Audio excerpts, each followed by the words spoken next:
Hello dear student. आज के इस वीडियो में हम लोग class 12 commercial law and preliminaries of auditing का चैप्टर नंबर 6, जो कि आपका वॉचिंग ऑफ ट्रांजैक्शन है, ये कंप्लीट करेंगे। ठीक है। ये मेरा नोट्स है। ये आपको डिस्क्रिप्शन बॉक्स में मिल जाएगा नोट्स, आप वहां से डाउनलोड कर सकते हैं। ठीक है। ये टोटल जो चैप्टर है 10 मार्क्स का चैप्टर होगा, जिसमें से आपका अराउंड 6 मार्क्स जो है वो आपका 1 मार्क्स का क्वेश्चन आएगा। ठीक है। और जो एक है वो 4 मार्क्स का क्वेश्चन आएगा। तो टोटल हो गया आपका 10 मार्क्स। ठीक है। 1 मार्क्स करके 6 क्वेश्चन और एक 4 मार्क्स का क्वेश्चन। ठीक है।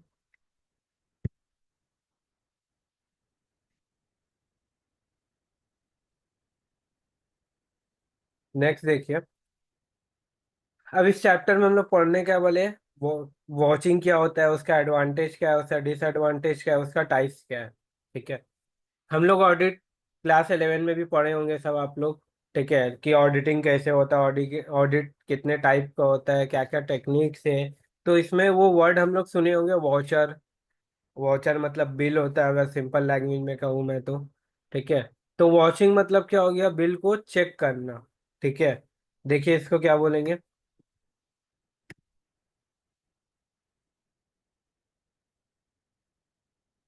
हाँ, यहाँ पे देखिए क्या लिखा हुआ है आपका। Watching means the examination of documentary evidence in support of entries to establish the arithmetical accuracy। तो क्या बोल रहा है कि एग्जामिन करना क्या चाहिए आपको, डॉक्यूमेंट्री एविडेंस। ऐसा एविडेंस जो रिटेन फॉर्म में हो। ठीक है, उसको हम लोग क्या बोलेंगे, डॉक्यूमेंट्री एविडेंस। ठीक है। इन सपोर्ट ऑफ द एंट्रीज, मतलब जो भी हम लोग जनरल लेजर ट्रायल बैलेंस में एंट्रीज करते हैं ना, जनरल में, लेजर में। तो वो एंट्री हम लोग क्या देख के करते हैं, नॉर्मली आप लोग जो करते हैं वो क्या होता है, बुक देख के आप लोग करते हैं। ठीक है, बुक में एंट्रीज लिखा हुआ होता है, बट प्रैक्टिकल लाइफ में क्या होता है, जो जो आपका सेल होता है, परचेज होता है। ठीक है। तो वो उसके थ्रू आपका एंट्री किया जाता है।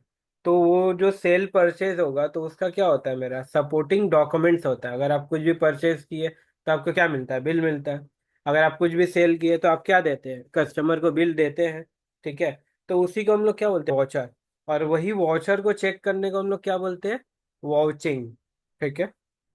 देखिए, when the auditor check the entries with the some documents it is called watching। मतलब जो जनरल लेजर में एंट्री होता है वो किसी न किसी आपका डॉक्यूमेंट से रिलेटेड होता है। ठीक है, कहीं ना कहीं पे वो आपका कुछ ना कुछ डॉक्यूमेंट जनरेट हुआ होगा, तब जाके वो एंट्री होता है। अगर परचेस किए तो वो, सेल किए तो वो, ठीक है, ट्रांसफर किए उसका। तो आपको हर जगह पे कुछ ना कुछ एंट्री आपको वॉचर नंबर मिलेगा। अगर आप जनरल का फॉर्मेट याद करें तो उसमें वॉचर नंबर का भी एक कॉलम होता था छोटा सा। ठीक है। तो वो वॉचर नंबर के थ्रू ही क्या होता है, हम लोग का एंट्री होता है। ठीक है। अब देखिए इसी चीज को क्या लिखा है, the art of examine voucher is known as vouching. मतलब वॉचर को एग्जामिन करना, चेक करना को हम लोग क्या बोलेंगे, वॉचिंग। ठीक है। It is the practice whose object is to check the authenticity of the transaction recorded in the primary books of accounts। मतलब जो प्राइमरी बुक्स ऑफ अकाउंट्स में आपका एंट्री रिकॉर्ड हुआ है उसका ऑथेंटिसिटी चेक करना।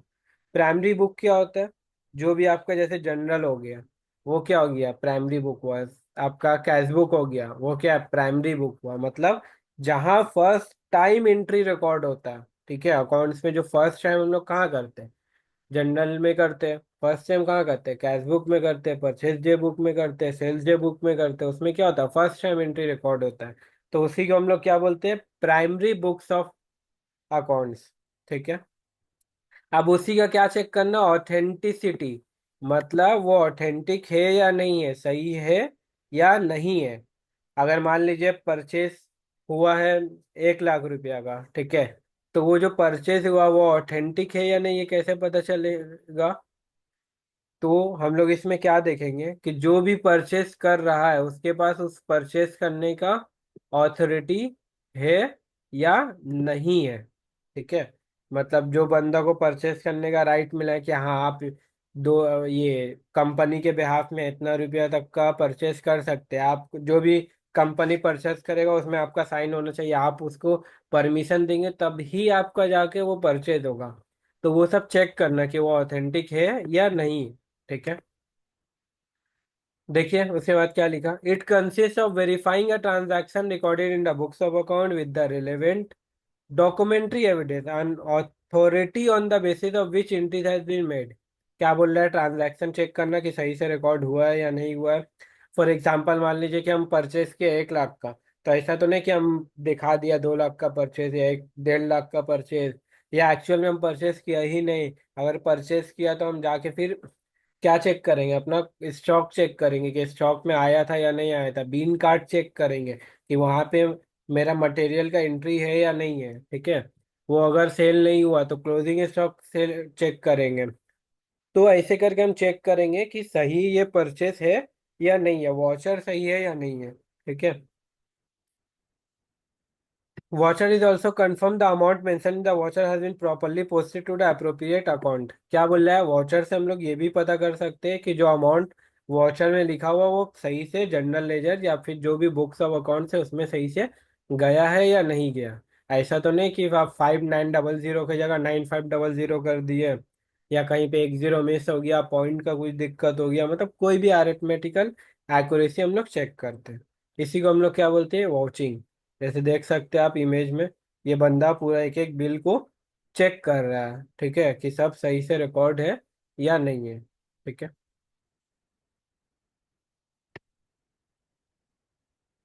नेक्स्ट देखिए, वॉचर क्या होता है और उसका टाइप्स क्या होता है। ठीक है। वॉचर हम लोग सबको ही पता होगा, जैसे बिल हम लोग बोलते हैं तो उसी को हम लोग अच्छा लैंग्वेज में क्या बोलते हैं, वाउचर। ठीक है।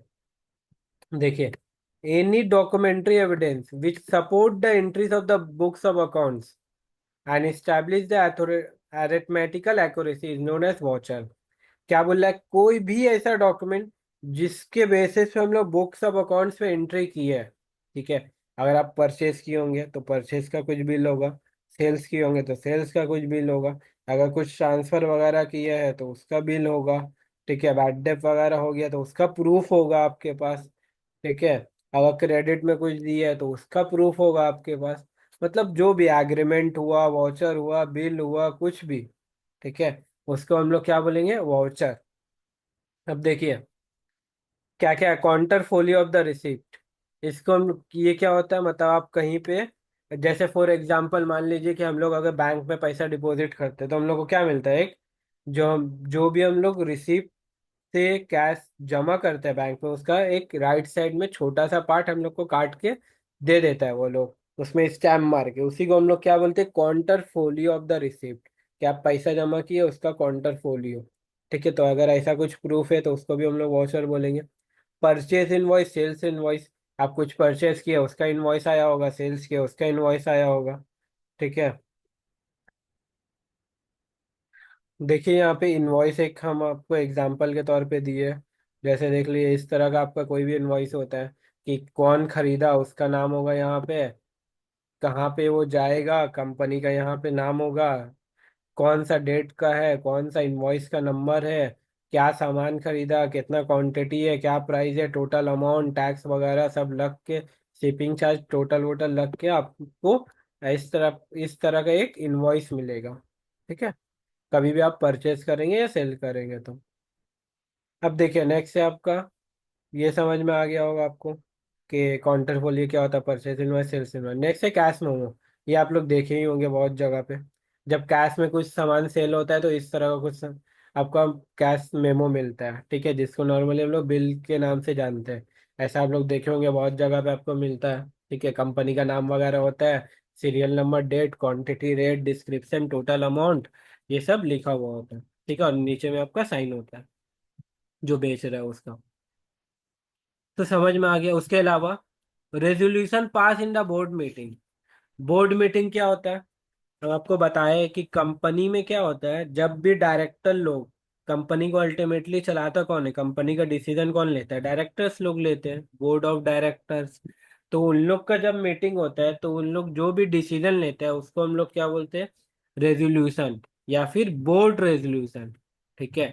तो अगर मान लीजिए फॉर एग्जांपल, ये एक प्रूफ कैसे हुआ, मान लीजिए कि आपका कंपनी में डिसाइड हुआ कि कोई कंपनी को या फिर कोई ट्रेडर को, फॉर एग्जांपल मान लीजिए RS एकेडमी को एक कंपनी बोला कि हम आपको 100 पीस बुक बेचेंगे। ठीक है, तो उससे कॉन्ट्रैक्ट किया हम। तो क्या होगा कि इसका बोर्ड मीटिंग में ये डिसाइड हुआ कि हाँ, RS एकेडमी को हम लोग इतना पीस माल बेचेंगे, ये रेट पे बेचेंगे। ठीक है, सपोज। तो क्या होगा, वो वहाँ पे एक रेजोल्यूशन पास होगा, मतलब एक डिसीजन लिया जाएगा। वो डिसीजन को हम लोग रिटेन में लिखते हैं, जिसको हम लोग बोलते हैं रेजोल्यूशन। तो वो रेजोल्यूशन भी क्या हो गया, एक प्रूफ हो गया कि हाँ, कंपनी बोर्ड मीटिंग में डिसाइड किया था कि RS एकेडमी को 100 पीस बुक बेचना है। ठीक है, तो ये क्या हो जाएगा, मेरा ट्रांजैक्शन जो है वो ऑथेंटिक हो जाएगा। ठीक है। नेक्स्ट देखिए, टाइप्स ऑफ वॉचर। कितने टाइप का होता है? पहला है आपका प्राइमरी वॉचर, नेक्स्ट है आपका सेकेंडरी या कोलैटरल वॉचर। प्राइमरी वॉचर मतलब क्या हो गया? A primary voucher is a written evidence in original. मतलब क्या बोल रहा है कि जो ओरिजिनल एविडेंस होगा उसको हम लोग क्या बोलेंगे? प्राइमरी वॉचर बोलेंगे। ठीक है, देख लीजिए यहाँ पे।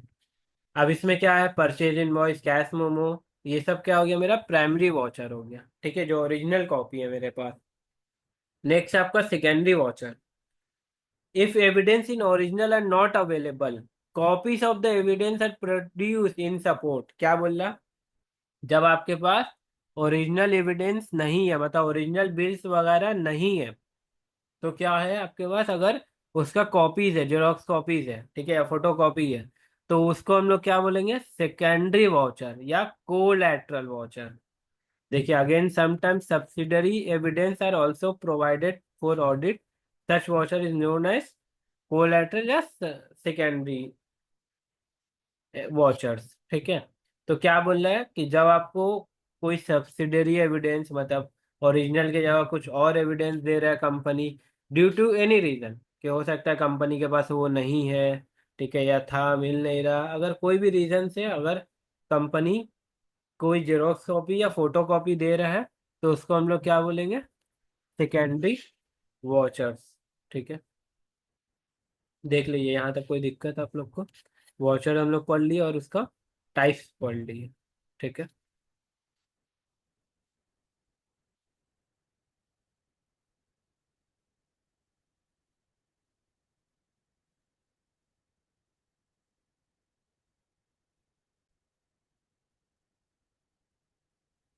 नेक्स्ट टॉपिक देखिए अपना, क्या है? General principle of watching. मतलब वॉचिंग करने का क्या क्या असूल है। ठीक है, देखिए एकदम इजी सा पॉइंट है। देखिए सबसे पहला पॉइंट क्या है आपका? एक मिनट। हाँ, date the date of the voucher fall within the accounting period. ठीक है, मतलब जो वॉचर है वो क्या होना चाहिए आपका? अकाउंटिंग पीरियड का होना चाहिए। ठीक है, इसका मतलब क्या हो रहा है कि जिस अकाउंटिंग पीरियड का आप ऑडिट कर रहे हैं उसका ही वॉचर होना चाहिए। ठीक है, ऐसा नहीं कि आप पिछला साल का कोई वॉचर दे रहे हैं, ठीक है, या उससे पहले साल का कोई वॉचर दे रहे हैं, तो वो सब वॉचर नहीं होगा। तो ये आपको ध्यान रखना होगा कि जो आपका वॉचर है वो पिछला साल का नहीं होना चाहिए या पुराना वॉचर नहीं होना चाहिए। ठीक है, वो क्या होना चाहिए आपका? उसी अकाउंटिंग ईयर का होना चाहिए। नेक्स्ट देखिए, that is watcher is made out of clients name. मतलब क्या बोल रहा है कि जो वॉचर है वो मेरा क्लाइंट का नेम पे होना चाहिए। ठीक है, कोई भी बिल वगैरह जो होता है तो वो क्या होता है, उस पार्टी का नेम पे होता है। ठीक है। नेक्स्ट देखिए, that the voucher is duly authorise. इसका मतलब क्या हो रहा है ऑथराइज? मतलब कि वो जो वॉचर है, वो वॉचर जो भी बनाया है उसका ऑथराइजेशन होना चाहिए, मतलब कि उसका परमिशन होना चाहिए। सपोज मान लीजिए एक कंपनी में आपका मिस्टर ए है, जिसके पास ऑथोरिटी है, मतलब पावर है, कि वो हर वाउचर को, मान लीजिए कि जब भी 20,000 से ज़्यादा का परचेज कर रहेगा कंपनी, तो उसका परमिशन चाहिए होगा मिस्टर ए का। तो वो मिस्टर ए परमिशन दिया था या नहीं दिया था, तो ये भी चेक करना होगा आपको कि वाउचर का परमिशन है या नहीं है, ये जो परचेज हुआ इसका परमिशन था या नहीं था। Next, that the voucher comprise all the relevant document. अगर वाचर के साथ कोई और डॉक्यूमेंट होना चाहिए, ठीक है, कि मान लीजिए अगर वाउचर के साथ कोई प्रोमिसरी नोट दे रहा है, बिल्स ऑफ एक्सचेंज दे रहा है, या कोई लोन एग्रीमेंट वगैरह अगर साइन हुआ है, कोई प्रॉपर्टी डीड वगैरह, मॉर्गेज वगैरह कुछ भी हुआ है, तो वो सब का डॉक्यूमेंट आपके पास होना चाहिए, ठीक है, वाउचर के साथ। Next, voucher must be properly stamped. Voucher जो है वो प्रॉपरली स्टैम्प्ड होना चाहिए। इसका मतलब क्या हो रहा, कि जो भी आपका स्टैम्प वगैरह, बहुत सा हम लोग आगे पढ़ेंगे कि 5,000 से ज़्यादा का अगर होता है तो उसमें रेवेन्यू स्टैम्प लगता है, ठीक है, तो वो सब होना चाहिए। Next, that the voucher must be properly sign by the appropriate authority. मतलब हर एक वॉचर को अप्रोप्रिएट अथॉरिटी साइन करेगा। जैसे हम आपको बताया कि 20,000 से ज़्यादा अगर परचेज हो रहा तो मिस्टर ए का साइन लगेगा। तो आपको देखना है कि मिस्टर ए का साइन है या नहीं है, या ऐसा तो नहीं कि मिस्टर एक्स, मिस्टर बी या किसी और का नाम है, किसी और का साइन किया हुआ। तो ये आपको चेक करना है, ठीक है। नेक्स्ट देखिए, difference between routine checking and watching. अब रूटीन चेकिंग क्या होता है, ये हम लोग का आपका फर्स्ट चैप्टर में है, ठीक है। इसको हम लोग यहाँ पे शॉर्ट में समझ लेते हैं। Routine checking is concern with checking the arithmetical accuracy posting carry forward. इसको हम लोग क्या बोलते हैं, रूटीन चेकिंग। मतलब जो भी मेरा बुक्स ऑफ अकाउंट्स में रिकॉर्ड हुआ उसका अरिथमेटिकल एक्यूरेसी चेक करना, कि अमाउंट वगैरह सही है या नहीं है, कुछ कम तो नहीं हो गया, परसेंटेज सही निकाला है या नहीं निकाला है, ठीक है, पोस्टिंग सही से हुआ या नहीं, कैरी फॉरवर्ड सही से हुआ या नहीं, मतलब जनरल से लेजर, लेजर से ट्रायल बैलेंस से बैलेंस शीट, ये सब सही से सही सही अमाउंट हुआ है या नहीं। इसी को हम लोग क्या बोलते हैं, रूटीन चेकिंग, ठीक है। और उस वॉचिंग किसको बोलते हैं, vouching include routine checking, that checking of all totals, carry forward, posting, checking of all ledger. मतलब वॉचिंग में क्या होता है, हम लोग बिल भी चेक कर रहे हैं, और जो नॉर्मल रूटीन चेकिंग का वर्क है कि टोटल चेक करना, कैरी फॉरवर्ड सही हुआ या नहीं, अरिथमेटिकल एक्यूरेसी सही है या नहीं, पोस्टिंग सही हुआ या नहीं, ये सब भी हम लोग क्या करते हैं, उसमें चेक करते हैं, ठीक है। नेक्स्ट है आपका स्कोप, कि आपका क्या। अभी हम लोग देखें यहाँ पे कि वॉचिंग क्या होता है, इंक्लूड होता है रूटीन चेकिंग। मतलब क्या बोल रहा है, कि वॉचिंग का स्कोप क्या होगा, बड़ा होगा, वाइडर होगा, चौड़ा होगा, किससे, रूटीन चेकिंग से, ठीक है। क्योंकि रूटीन चेकिंग में क्या कर रहे हैं, सिर्फ अरिथमेटिकल एक्यूरेसी चेक कर रहे हैं, पोस्टिंग, कैरी फॉरवर्ड, बट इसमें हम लोग क्या कर रहे हैं, ये सब तो कर रहे हैं, साथ ही साथ वॉचर भी चेक कर रहे हैं, ठीक है। रूटीन चेकिंग में क्या होता है, रूटीन चेकिंग में जो मेरा मेजर फ्रॉड है या एरर्स है, एरर और फ्रॉड वाला चैप्टर हम लोग क्लास 11 में पढ़े होंगे, कि जो जानबूझ के नहीं होता, जो अनजाने में गलती होता है, उसको हम लोग क्या बोलते हैं, एरर्स। और जो जानबूझ के किया जाता है फायदा उठाने के लिए या कंपनी को नुकसान पहुंचाने के लिए, उसको हम लोग क्या बोलते हैं, फ्रॉड्स। तो ये रूटीन चेकिंग से एरर और फ्रॉड मिलना क्या है, थोड़ा मुश्किल है।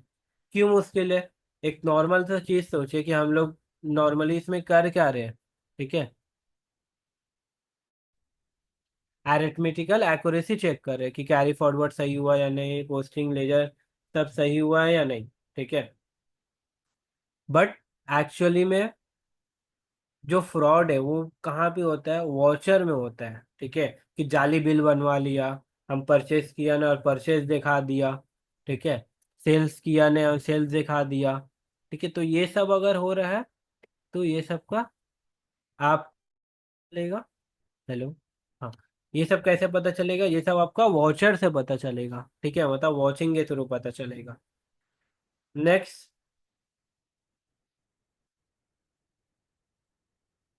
हाँ, तो वॉचिंग में क्या होता है, आपका एरर्स और फ्रॉड डिस्कवर हो जाता है इजिली। नेक्स्ट है रूटीन चेकिंग, कौन करता है, रूटीन चेकिंग आपका जूनियर ऑडिट स्टाफ करता है, ठीक है।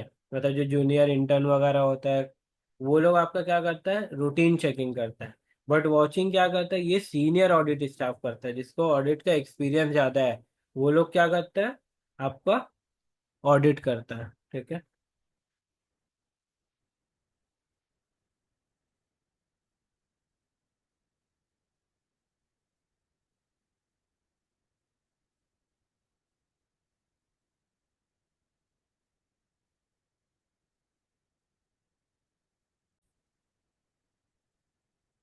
नेक्स्ट टॉपिक है हमारा, watching is the essence of auditing.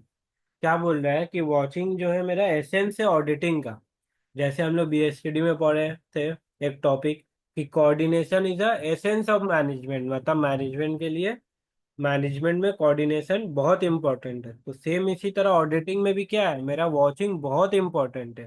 ठीक है, जैसे हम अभी आपको बताया, अगर बिल ही जाली बन गया तो आप जितना भी ऑडिट कर लीजिए आपको एरर और फ्रॉड नहीं मिलेगा, या आप सही से ऑडिट नहीं कर पाएंगे। तो आपको उसके लिए क्या चेक करना होगा, बिल चेक करना होगा सही से। और बिल चेक करने को ही हम लोग क्या बोलते हैं, वॉचर, वॉचिंग। ठीक है, देखिए, vouching is the evaluation and examination of documentary evidence. ठीक है, to verify the genuineness of the transaction. ये सेम चीज अभी हम लोग देखें कि हम लोग इवैल्यूएट करते हैं और चेक करते हैं क्या, डॉक्यूमेंट्री एविडेंस, जो रिटर्न में एविडेंस है वो। अगर मुंह से कुछ बोला है, ओरल एविडेंस पे हम लोग भरोसा नहीं करेंगे। हर एविडेंस क्या होना चाहिए, मेरा डॉक्यूमेंटेड होना चाहिए। ठीक है, it is the process of verifying the vouchers as well as behind the entry recorded in the books of accounts to ascertain the degree of fairness, reliability of the financial statement। क्या बोल रहा है कि इसमें हम लोग watcher को तो वेरीफाई करते हैं, उसके बाद उसके अलावा क्या करते हैं, जो एंट्रीज है उसके पीछे भी जाके देखते हैं सब कुछ, कि अगर वॉचर से रिलेटेड कोई सपोर्टिंग डॉक्यूमेंट्स है, मान लीजिए कोई लोन एग्रीमेंट है, कोई मॉर्गेज एग्रीमेंट है, डीड है, कोई बिल के अलावा कुछ और चीज है, ठीक है, एग्रीमेंट वगैरह, तो वो सब भी हम लोग चेक करेंगे पूरा, सो डैट हम लोग को पता चले कि ये फेयर एंड रिलायबल, भरोसे के लायक है या नहीं है financial statement. Next, watching is done by the auditor to get a fair idea about the accuracy and validity of the accounting data। कि वॉचिंग से क्या पता चलता है, एक्यूरेसी पता चलता है, वैलिडिटी कि सही है, वैलिड है या नहीं है। ठीक है, जो परमिशन, जो आपका अथॉरिटी आपको सैंक्शन अप्रूवल देना था वो दिया है या नहीं दिया। ठीक है, so that he can report on the financial statement, so watching is a essential part of auditing।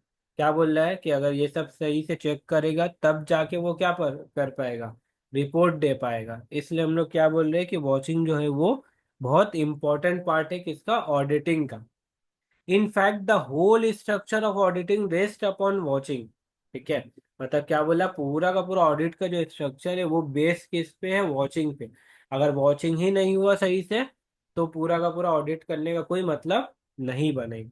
ठीक है, अब देखिए, bye conducting watching the auditor ensure date, क्या क्या इंश्योर करेगा, कि जो ट्रांजैक्शन है वो रिकॉर्ड प्रॉपरली हुआ है या नहीं हुआ। Income and expenditure is properly recorded in the books of account, मतलब जो भी इनकम है, जो भी एक्सपेंडिचर है, सब सही से रिकॉर्ड हुआ या नहीं हुआ। The transaction is recorded for the particular accounting period, मतलब जिस अकाउंटिंग पीरियड का आप ऑडिट कर रहे हैं। फॉर एग्जाम्पल मान लीजिए कि फाइनेंशियल ईयर 24-25 का आप अगर ऑडिट कर रहे हैं, तो आपका क्या होना चाहिए, जितना भी एंट्री होना चाहिए वो 24 से 25, मतलब 1 अप्रैल 2024 से लेके 31 मार्च 2025 के बीच का ही होना चाहिए रिकॉर्ड। ठीक है, the transaction belong to the organisation, मतलब जो भी ट्रांजैक्शन बिल वगैरह वॉचर्स वगैरह है वो उसी ऑर्गेनाइजेशन का होना चाहिए। ऐसा नहीं कि कोई और कंपनी का बिल है, कोई और परचेज किया, कोई और सेल किया और उसका वॉचर्स हम लोग के रिकॉर्ड में रखा हुआ, तो ये सब नहीं होना चाहिए, सबको भी ध्यान देना है। There is a proper authorisation for all transaction. क्या बताया हम, ऑथराइजेशन मतलब कि जो परमिशन अप्रूवल चाहिए था वो मिला है या नहीं। तो वो भी क्या होगा, आपको चेक करना है कि सबका ऑथराइजेशन मिला था या नहीं मिला था। Transaction has been classify according to the accounting principle, मतलब अकाउंटिंग प्रिंसिपल के हिसाब से मेरा हर ट्रांजैक्शन क्लासिफाइड है या नहीं, मतलब रेवेन्यू अलग, कैपिटल अलग।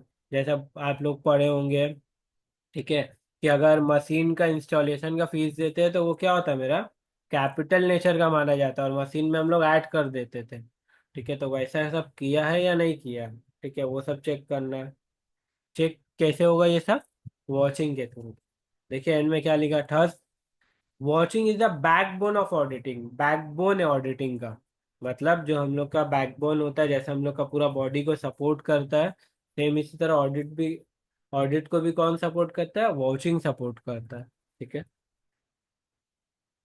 Without vouching financial audit can not be conducted. बिना वॉचिंग का हम लोग फाइनेंशियल ऑडिट नहीं कर सकते। The auditor report on the financial statement will be farce if he avoid this part of audit.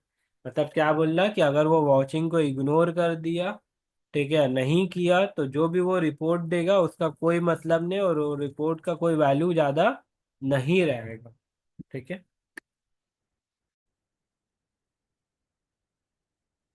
Next topic क्या है हमारा, फीचर्स ऑफ वॉचर्स। ठीक है, कि वॉचर्स का क्या क्या फीचर्स होता है। ठीक है, देख लीजिए, ये सेम टॉपिक हम लोग आगे भी देखेंगे, या इसको ही हम लोग क्या बोलते हैं, essentials of valid offer watcher, sorry. एक वैलिड वॉचर का क्या क्या एसेंशियल्स होता है, देखिए यहाँ पे भी आपका, हाँ, एसेंशियल ऑफ अ वॉचर और point to be noted bye auditor while watching a watcher. मतलब वॉचिंग करते वक्त वॉचर में क्या क्या चीज होना चाहिए, इसका ध्यान रखना है, क्या क्या चीज का। तो देखिए, सबसे पहला, all watcher should be in the name of the client. मतलब जो कंपनी है, क्लाइंट कौन हो गया, ऑडिटर का, जिसका वो ऑडिट कर रहा है। फॉर एग्जाम्पल मान लिया रिलायंस का वो ऑडिट कर रहा है, तो रिलायंस क्या है, उसका क्लाइंट है। ठीक है, तो जितना भी वॉचर है वो रिलायंस के नाम पे होना चाहिए। ऐसा नहीं कि अंबानी के नाम पे है, या उसके बीवी के नाम पे है, या उसका कोई दूसरा कंपनी के नाम पे है, तो ऐसा नहीं होना चाहिए। जिस कंपनी का ऑडिट कर रहे हैं उस कंपनी के नेम पे ही सब वॉचर्स होना चाहिए। Next, all the watcher should be properly dated. मतलब उसमें डेट सही से लिखा हुआ होना चाहिए, हर एक वॉचर में डेट होना चाहिए। बिना डेट का वॉचर वैलिड नहीं माना जाएगा। Watcher should have a serial number. Her watcher का सीरियल नंबर होना चाहिए। अगर आप बिल वगैरह देखे होंगे वो, या वॉचर वगैरह देखे, इसमें भी आपको मिलेगा इनवॉइस नंबर। ठीक है, इसी को हम लोग क्या बोलते हैं, वॉचर नंबर। ठीक है, तो इसमें आपका सीरियल नंबर होता है। नेक्स्ट देखिए आपका, each watcher should have approval of competent authority. मतलब जिसका परमिशन चाहिए उसका परमिशन मिला है या नहीं, ये देखना है, सब मिला हुआ होना चाहिए, तभी उसको क्या बोलेंगे, valid watcher. Next, each watcher should stand for only single transaction. A watcher should not be use for more than one transaction. मतलब एक ट्रांजैक्शन के लिए आपको एक ही बिल बनाना है। ऐसा नहीं कि आप 10 ट्रांजैक्शन का लिए एक बिल बना रहे हैं, तो ऐसा नहीं हो सकता। अगर एक मान लीजिए कि आज खरीदे, फिर कल खरीदे, फिर एक परसों खरीदे, और सबका बिल एक साथ हो रहा है, तो ऐसा नहीं होना चाहिए। ठीक है, the statement mention in the watcher and books of account should be identical. मतलब वॉचर में जो आपका स्टेटमेंट होगा, मतलब मान लीजिए कि उसमें लिखा हुआ है कि 100 पीस बुक खरीदा है, ये ठीक है, तो सेम बुक्स में भी वही देखना चाहिए कि 100 पीस ये बुक खरीदा है। ठीक है। Next, if the voucher for amount exceeding rupees 5,000, it should be affixed with a revenue stamp of rupees 1।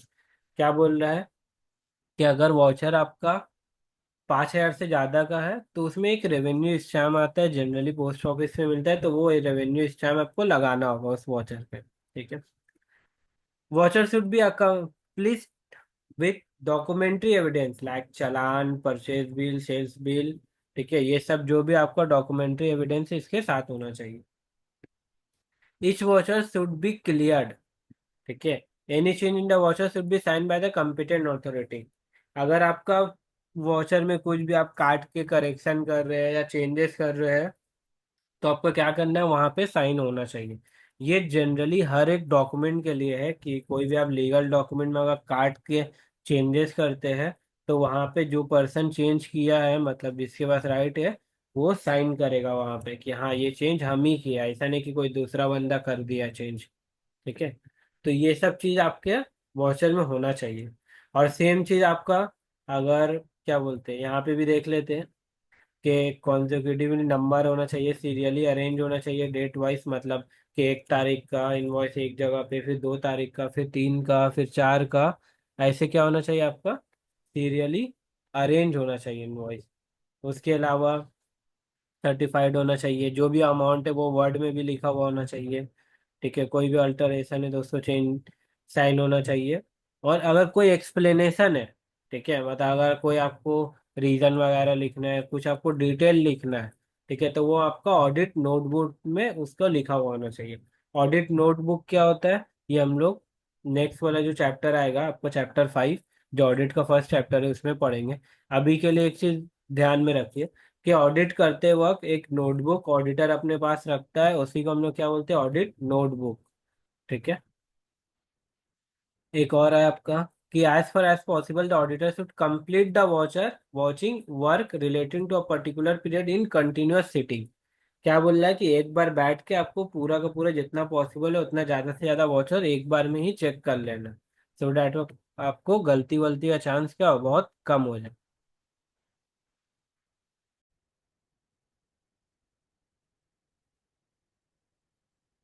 हमारा features of a valid voucher हो गया। ठीक है। और ये सेम चीज क्या है, मतलब कि ये फीचर्स हो गया वैलिड वाउचर का। और सेम चीज आपको जो ऑडिटर है उसको ध्यान रखना है कि वाउचर में ये सब चीज होना चाहिए। ठीक है। ऑडिट करते हो। नेक्स्ट हमारा एडवांटेज है। एडवांटेज है कि सबसे पहला रूटीन चेकिंग। हम लोग डिफरेंस बिटवीन में पढ़े थे कि वॉचिंग इंक्लूड रूटीन चेकिंग। तो यहाँ पे भी क्या लिखा हुआ है कि एडवांटेज में रूटीन चेकिंग कि voucher include routine checking, checking of all total carry forward posting and checking of all ledger transaction. ठीक है, मतलब आपका सबका टोटल सही से हुआ या नहीं, कैरी फॉरवर्ड हुआ या नहीं, पोस्टिंग सही से हुआ या नहीं, कैलकुलेशन टोटलिंग वगैरह ये सब कुछ क्या होता है हम लोग वॉचिंग में चेक करते हैं, तो ये एक मेरा बेनिफिट है। नेक्स्ट हम लोग डिफरेंस बिटवीन में ये भी पढ़े थे कि वाइडर स्कोप होता है। ठीक है, वॉचिंग का, तो यहाँ पे भी देख लीजिए। Vouching, the scope of vouching is much more wider, as in case of vouching the auditor has to go beyond the books of account in order to trace out the source of transaction. क्या बोल रहा है, सिर्फ books of account check नहीं करता watching में। ऐसा नहीं कि general ledger trial balance check कर लिया हो गया, नहीं, उसके बाहर जाके चेक करता है। ठीक है, कि मतलब उसके बाहर जाके इवन ये भी होता है कि मान लीजिए अगर उसको लग रहा है कि बाहर जाके वो वॉचर चेक किया, बिल चेक किया, अगर उसको लग रहा है कि डाउट है, इतना माल तो खरीदा नहीं है ये लोग या रेट ज्यादा दिखाया है, तो वो क्या करेगा, कस्ट जो सप्लायर है उससे पूछेगा कि सप्लायर जाके पूछेगा तुम इस कंपनी को बुक दिए, ये कुछ सामान बेचे थे ना, उसका बिल का हम लोग फोटो कॉपी दो ना, या बिल हमको दिखाओ कि कितना माल सेल किए थे तुम। तो क्या होगा, पता चल जाएगा कि अगर कंपनी कुछ जाली किया होगा या फ्रॉड किया होगा तो वहां से भी पता चल जाएगा। तो ये कहाँ जाता है, एकदम सोर्स ऑफ ट्रांजैक्शन में जाता है जहां से ये ट्रांजैक्शन स्टार्ट हुआ है। ठीक है। नेक्स्ट है detection of error and fraud. ये हम लोग बताया कि एरर और फ्रॉड जो मेजर टाइप का होता है वो क्या होता है मेरा, इजीली डिटेक्ट हो जाता है इतना सारा चीज अगर हम लोग चेक करेंगे तो। Next backbone of auditing. Auditing क्या है, हम बताया आपको बैकबोन है, इसके बिना, सॉरी वॉचिंग क्या है मेरा, बैकबोन है ऑडिटिंग का। मतलब बिना वॉचिंग का ऑडिटिंग स्टैंड नहीं कर सकता। ठीक है, अगर आप सिर्फ बुक्स ऑफ अकाउंट चेक करेंगे तो आपको गलती वगैरह नहीं मिलेगा, या बुक्स ऑफ अकाउंट सही है या नहीं है ये आप नहीं बता पाएंगे। ठीक है, तो इसलिए क्या होता है, बियॉन्ड बुक्स ऑफ अकाउंट से हम लोग क्या करते हैं, वॉचिंग करते हैं। ठीक है, तो इसलिए इसको हम लोग क्या बोलते हैं, बैकबोन ऑफ ऑडिटिंग। नेक्स्ट है आपका फेयरनेस एंड रिलायबिलिटी। इससे हम लोग को क्या पता चलता है कि कितना बुक्स ऑफ अकाउंट जो है वो मेरा, या फाइनेंशियल स्टेटमेंट जो है वो कितना फेयरनेस है, मतलब कितना सही दिखा रहा है, और कितना रिलायबल है, मतलब कितना भरोसे के लायक है। ठीक है। वेरीफाई द जेन्युइननेस, मतलब it helps to verify the genuineness of the transaction, कि ट्रांजैक्शन जेन्युइन है भी या नहीं है। ऐसा तो नहीं कि स्टेशनरी आप कुछ कंपनी को चाहिए था 20-30 हजार का, और दिखा के रखा है कि 2-3 लाख रुपए का वो स्टेशनरी खरीदा है, तो जेन्युइन है या नहीं है ये सब भी चीज चेक करना है। और लास्ट आपका एक्यूरेसी एंड वैलिडिटी चेक होता है। ठीक है, कि कितना एक्यूरेट है, सही है या नहीं। एक्यूरेसी मतलब क्या हो गया, कि सब अमाउंट वगैरह सही लिखा या नहीं। वैलिडिटी आपका क्या हो गया, कि जो अप्रूवल वगैरह चाहिए था वो सब सही से है या नहीं, मतलब सही अकाउंटिंग पीरियड का है या नहीं। ठीक है। एडवांटेज हो गया हमारा, तो डिसएडवांटेज भी देख लेते हैं। सबसे पहले आपका done by the junior audit staff. Normally vouching is done by senior audit staff, but sometime it is shifted to the junior audit clerk who does not know the importance of vouching. अब देखिए practical life में क्या होता है auditing वगैरह में, कि audit करता कौन है, जो ऑडिटर है वो नहीं करता है। ठीक है, प्रैक्टिकली वो लोग नहीं करता, वो लोग क्या करते हैं, इंटर्न लोग से करवाता है। इंटर्न कौन होता है, सीए वगैरह जो कोर्स करता है, उन लोग जो ट्रेनिंग में जाता है, तो उन लोग से करवाया जाता है। ठीक है, मोस्ट ऑफ द वर्क वो लोग करते हैं। ठीक है, ये लोग सिर्फ चेक वगैरह कर लेता है, सब कुछ समझा देता है। तो अब जब इंटर्न करेगा या जूनियर स्टाफ करेगा तो उसको क्या पता वो तो अपना काम करना है, उसका ज्यादा रिस्पॉन्सिबिलिटी है नहीं है। ठीक है, उसको ज्यादा इम्पोर्टेंस नहीं पता वॉचिंग का, उसको ज्यादा वो केयर नहीं दिखाएगा, ज्यादा सीरियस होके वो नहीं करेगा। ठीक है, तो ये एक दिक्कत है, अगर वो सीरियस होके नहीं कर रहा है, या जूनियर है जिसके पास ज्यादा नॉलेज नहीं है, ज्यादा एक्सपीरियंस नहीं है, अगर वो इंसान कर रहा है तो आपका गलती का चांस क्या होगा वहां पे, ज्यादा हो जाएगा। Next, text checking. Checking test checking हम लोग पढ़े हैं इससे पहले भी। टेस्ट चेकिंग क्या होता है कि कुछ ट्रांजैक्शन को निकाल के चेक करना। अब हम लोग पढ़े कि ऑडिट में क्या होता है, टेस्ट चेकिंग ही होता है बेसिकली। ठीक है, ऑडिट का भी डिसएडवांटेज में हम लोग ये पॉइंट पढ़े थे। तो यहाँ पे क्या बोला वॉचिंग में भी कि पूरा का पूरा वॉचर चेक करना तो पॉसिबल है नहीं किसी के लिए भी। ठीक है, अगर एक छोटा सा मोबाइल शॉप का ही देखे तो मान लीजिए अगर वो एक दिन में 10 मोबाइल ही बेचता है, और उसका 300 दिन दुकान खुला रहता है, तो 3,000 बिल बन जाएगा उसके पास। ये क्या सेल बिल हो जाएगा 3,000, वो परचेस किया होगा उसका अलग बिल होगा। ठीक है, तो बहुत सारा बिल बन जाएगा, तो एक ऑडिटर के लिए ये इम्पॉसिबल है कि वो पूरा का पूरा वाउचर चेक करे या बिल चेक करे या पूरा का पूरा ट्रांजैक्शन चेक करे। तो वो लोग क्या करता है, टेस्ट चेकिंग करता है। और जहाँ पे टेस्ट चेकिंग होगा वहां पे आपका chances of error and fraud रहेगा ही रहेगा। ठीक है, और सेम इसी तरह नेक्स्ट पॉइंट भी आपका ऑलमोस्ट सेम है कि एरर और फ्रॉड हम लोग डिस्कवर नहीं कर पाएंगे ऑल टाइप्स का, क्योंकि टेस्ट चेकिंग होगा, टाइम कम रहेगा ये सब। Next, manipulation of watchers. Sometimes the higher authority manipulates the watcher. Manipulate मतलब क्या होता है, वॉचर में छेड़खानी करना। ठीक है, मतलब फेर बदल कर देना। जैसे मान लीजिए कि अगर हम अब किसी कंपनी में काम कर रहे हैं, ठीक है, और वो कंपनी हमको कुछ पैसा दिया और बोला कि जाओ एक लैपटॉप खरीद के लेके आओ। ठीक है, हम गए लैपटॉप खरीदने। लैपटॉप था 40,000 का। हम उसको बोले एक काम करिए, आप 50,000 का बिल बना के दे दीजिए, हम आपको 42,000 रुपया दे देंगे, आपका 2,000 फायदा, और आप हमको 50,000 का बिल बना के दे दीजिए। वो क्या दिखा दिया कि वो 50,000 का बिल, 50,000 का सेल किया एक लैपटॉप। ठीक है, उसका 2,000 का बेनिफिट हो गया, और वो बिल हम कितना का लेके आ गए, 50,000 का बिल लेके आ गए। ठीक है, तो अब बताइए जो रिकॉर्ड करेंगे एंट्री, वो क्या रिकॉर्ड करेंगे, लैपटॉप कितना का है, 40,000, 42,000? नहीं, कितना का रिकॉर्ड होगा वो कंपनी के अकाउंट में, 50,000 का रिकॉर्ड हो जाएगा। अब अगर ऑडिटर चेक भी करेगा तो वो देखेगा हाँ वॉचर 50,000 का है, कंपनी के पास जहाँ से खरीदा उसके बाद भी वॉचर 50 का है, तो इसमें कोई फ्रॉड निकल पाएगा, नहीं निकल पाएगा। ठीक है, सेम इसी तरह आपका जो हायर अथॉरिटी होता है, वो लोग अगर वाउचर में कुछ छेड़खानी किया या सिग्नेचर वगैरह फॉर्ज कर लिया। आप अगर पीएनबी घोटाला, पंजाब नेशनल बैंक का जो घोटाला हुआ था उसमें भी यही हुआ था। जो टॉप लेवल में बैठा हुआ था वो लोग साइन वाइन फेक मार के बहुत सारा लोन लेते जा रहा था। ठीक है, तो ये सब बड़ा बड़ा जो घोटाला है ये पता नहीं चल पाएगा। ठीक है, नेक्स्ट, ये क्या है, बहुत लेंदी प्रोसेस है। लेंदी प्रोसेस बोले तो ये बहुत ज्यादा टाइम लगेगा। आप एक देखें कि बुक्स, ये आपका बैलेंस शीट में एक अकाउंट, ये लैपटॉप दिख रहा, तो फिर आप देखेंगे कि लैपटॉप का एक लेजर बना हुआ है या नहीं, तो आप लेजर चेक किए। फिर लेजर चेक करने के बाद आप ये देखें कि इसका ये जर्नल में एंट्री हुआ था या नहीं, तो फिर आप जर्नल चेक किए कि हाँ जर्नल का में एंट्री सही हो गया। फिर आप वॉचिंग करने गए कि आपका बिल सही है या नहीं है। तो क्या है, ये बहुत टाइम कंज्यूमिंग है। ठीक है, और बहुत लेंदी प्रोसेस है, जिससे क्या होगा, आपका टाइम भी बहुत जाएगा और कॉस्ट भी बढ़ जाएगा ऑडिट करने का। ठीक है, देख लीजिए आपका हम लोग का एडवांटेज डिसएडवांटेज हो गया, ये टॉपिक हम लोग कवर कर चुके हैं already, essentials of watching vouchers. अब नेक्स्ट है आपका, यहाँ तक बेसिकली आप लोग का सिलेबस कंप्लीट है। इस चैप्टर में बस इतना ही पढ़ना है आपको। ठीक है, कि वॉचिंग क्या होता है, वॉचर्स क्या होता है, प्रिंसिपल्स, डिफरेंस, आपका एसेंस एक हो गया, वैलिड वॉचर्स का फीचर्स, एडवांटेज डिसएडवांटेज।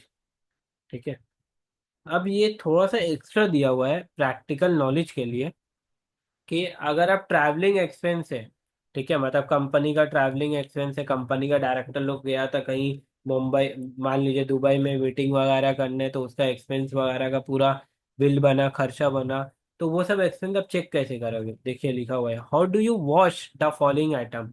सबसे पहला क्या है? Travelling expense. तो देखिए इसमें सबसे पहले आप क्या देखेगा कि name designation of the person claiming the amount. मतलब कि मान लीजिए मिस्टर ए गया था, ठीक है, मिस्टर ए मांग रहा है ट्रैवलिंग का खर्चा, और मिस्टर बी भी मांगने लग गया। तो आपको ये चेक करना होगा ना कि जो ट्रैवलिंग में गया था वही पर्सन सिर्फ क्लेम ले, मतलब वही पर्सन सिर्फ रिम्बर्समेंट ले। पर्टिकुलर्स मतलब आप देखिए कि वो कहाँ गया था, किस क्या बिल है, नहीं है। वो दिखाया कि वो दुबई गया, दुबई से फिर आबू धाबी गया, आबू धाबी से फिर गोवा गया, गोवा से फिर वापस आ रहा है, ठीक है, वो इतना खर्चा दिखा दिया। तो आपको देखना होगा ना कि वो एक्चुअल में यहाँ गया था या नहीं गया था, टिकट बिल्स वगैरह ये सब देखना होगा। रेलवे या एयरवे का फेयर कितना लगा वो देखना होगा, बोर्डिंग लॉजिंग का एक्सपेंस कितना लगा, मतलब ये सब बिल वगैरह देखना होगा। उसके अलावा अगर कुछ है तो वो देखना होगा। और सब ऑथराइज था या नहीं था, मतलब ऐसा तो नहीं कंपनी सिर्फ उसको दुबई भेजा था और वो फिर जानबूझ के बिना कोई परमिशन का गोवा भी चल गया और फिर पैसा मांगने लगा कि गोवा का भी पैसा दो। ठीक है, तो ये सब चीज नहीं होना चाहिए। नेक्स्ट आपका प्रिलिमिनरी एक्सपेंस। प्रिलिमिनरी एक्सपेंस को कैसे चेक करेंगे? प्रिलिमिनरी एक्सपेंस होता क्या है?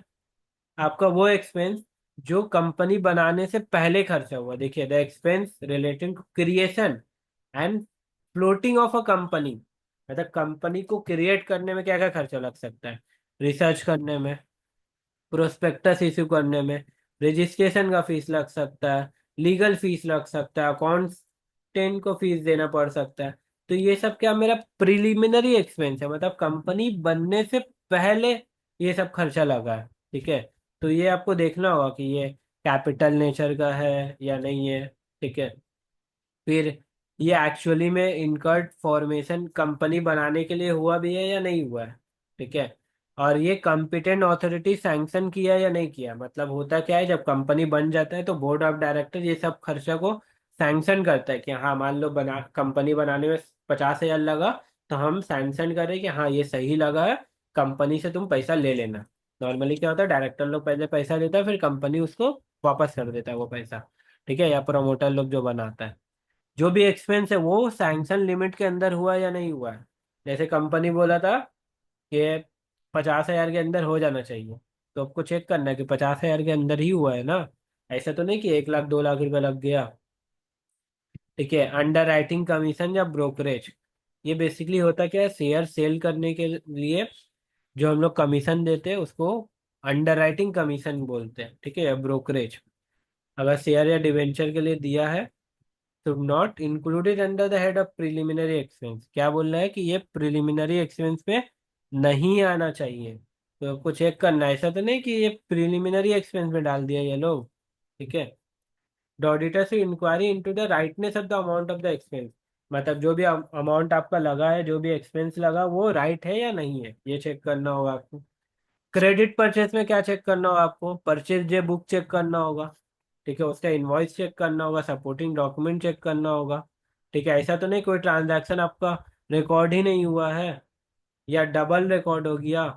ठीक है, या एग्जामिन कैसे करना होगा आपका? सैंपल साइज ऑफ इनवॉइस लेके रैंडमली, और उसको डीप ऑडिट करना। बेसिकली बोलने का मतलब क्या है, टेस्ट चेकिंग करना है कि कुछ कुछ सैंपल उठा लिया और उसको पूरा अच्छे से चेक करना। ठीक है, confirmation of balance from the supplier, मतलब जो सप्लायर है उससे आपको चेक करना। फॉर एग्जांपल मान लीजिए हम दिखा रहे कि मेरा एक मिस्टर बजाज करके आपका एक सप्लायर है जिसको मुझे 5 लाख रुपए देना है। तो ये क्या करेगा, ऑडिटर कॉल करके पूछेगा कि अरे मिस्टर बजाज, आपके ये रिकॉर्ड में है ऐसा लिखा हुआ कि आपको RS अकेडमी से 5 लाख रुपए लेना है, या 5 लाख रुपए ड्यू है, कितना पैसा ड्यू है आप बताइए। वो अगर बोला नहीं मेरा तो सिर्फ मेरा 5 लाख ने 10 लाख रुपए ड्यू है, तो क्या हो जाएगा, मिसमैच हो जाएगा। ठीक है, तो ये सिर्फ चेक करना होगा आपको। आपको चेक करना होगा जो भी आपका प्रोविजन है, प्रॉपर प्रोविजन मेंटेन है या नहीं। ठीक है, मतलब गुड्स का आपका प्रॉपरली प्रोविजन करके रखा है या नहीं करके रखा, कि मान लीजिए कल को प्राइस अगर नीचे हो गया तो उसके लिए पहले से प्रोविजन करके रखना है। ठीक है, जो भी परचेज हुआ है वो सब अकाउंटिंग प्रिंसिपल के हिसाब से होना चाहिए। ठीक है, मतलब जैसे हम बताए एक्रूवल बेसिस, कैश बेसिस, ये सब क्या प्रिंसिपल्स वगैरह है, तो वो सब प्रिंसिपल्स को आपको फॉलो करना है। ठीक है, नेक्स्ट आपका डायरेक्टर का रेम्यूनरेशन।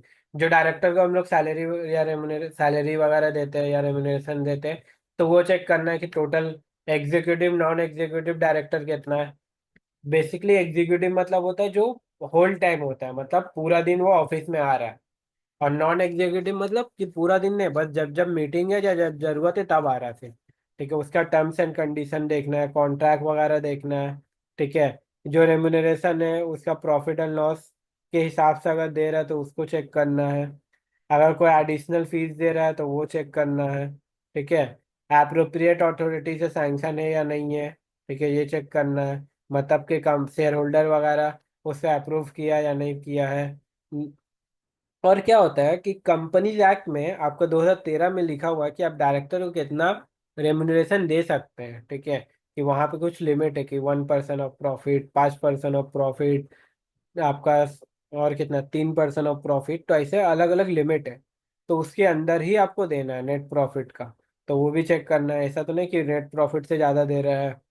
ठीक है, नेक्स्ट आपको डिविडेंड रिसीव, अगर डिविडेंड मिला है तो क्या क्या चीज चेक करना है। बैंक का पासबुक चेक करना होगा कि पैसा आया या नहीं। डिविडेंड का वारंट होता है, मतलब एक स्लिप होता है, वो चेक करना होता है। इन्वेस्टमेंट रजिस्टर होता है, मतलब क्या कि हम कितना इन्वेस्ट करके रखे एक कंपनी में और उसके बेसिस पे कितना डिविडेंड मिलना चाहिए था और इतना मिला है या नहीं मिला है।